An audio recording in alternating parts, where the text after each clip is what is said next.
అధికార ప్రతిపక్ష పార్టీలు ఆకాశంలోనూ తలపడుతున్నాయి. వినడానికి కాస్త ఆశ్చర్యంగా అనిపించినా ఇదే నిజం. రాజకీయ నాయకుల రవాణా వ్యవస్థ రోడ్డు మార్గం నుంచి వాయు మార్గానికి విస్తృతం కావడమే ఇందుకు సాక్ష్యం. ప్రచారం కోసం ఎయిర్ క్రాఫ్ట్ల వినియోగంపై దృష్టి సారిస్తున్నాయి ప్రధాన పార్టీలు. హెలికాప్టర్లు, జెట్ల బుకింగ్ విషయంలో పోటీ పడుతున్నాయి. అందుకే ఈ ఎన్నికల సమరానికి వేదిక నేల మాత్రమే కాదు, నింగి కూడా అంటున్నారు రాజకీయ విశ్లేషకులు.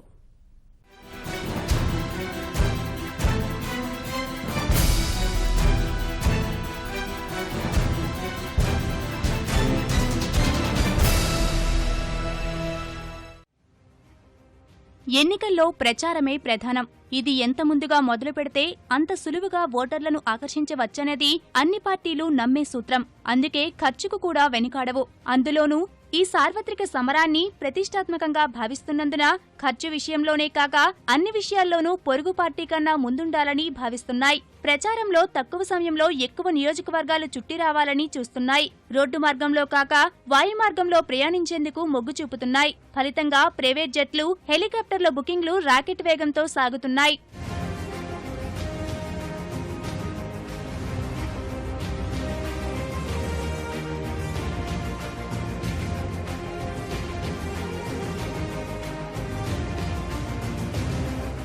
ప్రైవేట్ జెట్లు, హెలికాప్టర్లు బుకింగ్ చేసుకునే విషయంలో ముందంజలో ఉన్నారు ప్రధాని నరేంద్ర మోదీ. ఎన్నికల నోటిఫికేషన్ కన్నా 3 నెలల ముందే వాటిని బుక్ చేసుకున్నట్లుగా తెలుస్తోంది. కాంగ్రెస్ ప్రచారాన్ని పరిమితం చేయాలన్న ఉద్దేశంతో అందుబాటులో ఉన్న అన్ని హెలికాప్టర్లను ముందస్తుగా బుక్ చేసుకున్నారన్న వాదన వినిపిస్తోంది. నిజానికి ప్రతి సార్వత్రిక ఎన్నికల సమయానికి చాపర్స్ విమానాలకు డిమాండ్ పెరుగుతూ ఉంటుంది. అందుకు తగ్గట్లు సేవలు అందించలేకపోతున్నాయి ఆ సంస్థలు. అందుకే ఈ విషయంలో భాజపా ముందు జాగ్రత్తతో వ్యవహరించింది. కమలదళం 20 ప్రైవేట్ జెట్లు, 30 హెలికాప్టర్లు బుక్ చేసుకోగా కాంగ్రెస్ వాటిలో 5వ వంతు సేవలే పొందగలిగింది. ఎయిర్ క్రాఫ్ట్లు ఒకేసారి 45 రోజులకు బుక్ అవుతున్నాయి.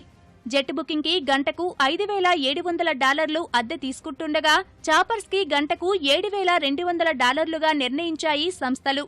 కొన్ని సంస్థలు కావాలని ఓ పార్టీకి మద్దతు ఇస్తూ అన్ని ఎయిర్ క్రాఫ్ట్లను వారికి మాత్రమే అందుబాటులో ఉంచుతున్నాయన్న ఆరోపణలున్నాయి. కానీ ముందస్తుగా వచ్చిన వారికే ప్రాధాన్యత ఇస్తున్నామని, ఏ పార్టీతోనూ తమకు సంబంధం లేదని ఆయా సంస్థల ప్రతినిధులు చెబుతున్నారు. అంతేకాదు, నష్టాల ఊబిలో కూరుకుపోయిన తమను ఈ ప్రచార పండుగ గట్టెక్కిస్తుందని ఆనందం వ్యక్తం చేస్తున్నారు. ఎయిర్ క్రాఫ్ట్ల బుకింగ్ విషయంలో అన్ని పార్టీల్లోనూ మధ్యవర్తులే కీలకంగా ఉంటారు. ఆపరేటర్స్ నుంచి ముందుగా వీళ్లు గంటల లెక్కన అద్దెకు తీసుకుంటారు.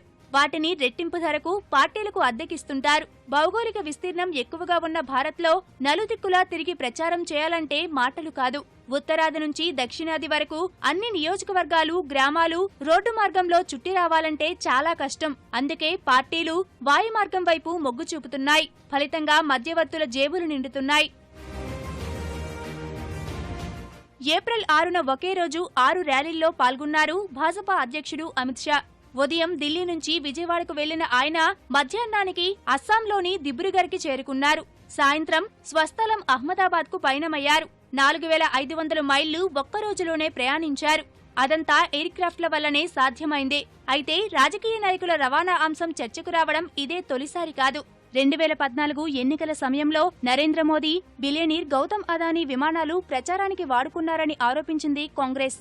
ఈ ఆరోపణలపై స్పందించిన అదానీ మోదీకి వాటిని అద్దెకే ఇచ్చానని, ఇందులో ఎలాంటి రాజకీయ ప్రయోజనాలు లేవని స్పష్టం చేశారు. ఈసారి ఎయిర్ క్రాఫ్ట్ల బుకింగ్ కి సంబంధించిన లావాదేవీలన్నీ డిజిటల్ రూపంలోనే సాగుతున్నాయి. అదంతా చెల్లింపుల్లో పారదర్శకత కోసమే అని బయటకు చెబుతున్నా కొన్ని సంస్థలు తక్కువ ధరకే సేవలు అందిస్తున్నట్లు బిల్లులు చూపించి అనధికారికంగా ఎక్కువ డబ్బు తీసుకుంటున్నట్లు ఆరోపణలున్నాయి. కొసమెరుపు ఏమిటంటే 2014 ఎన్నికల సమయంలో అద్దెకి తీసుకున్న పార్టీలు ఇప్పటికీ కొన్ని సంస్థలకు బకాయిలు చెల్లించలేదని సమాచారం. విచారణల భయంతోనే ఆ సంస్థలు కూడా మౌనం వహిస్తున్నాయని సమాచారం.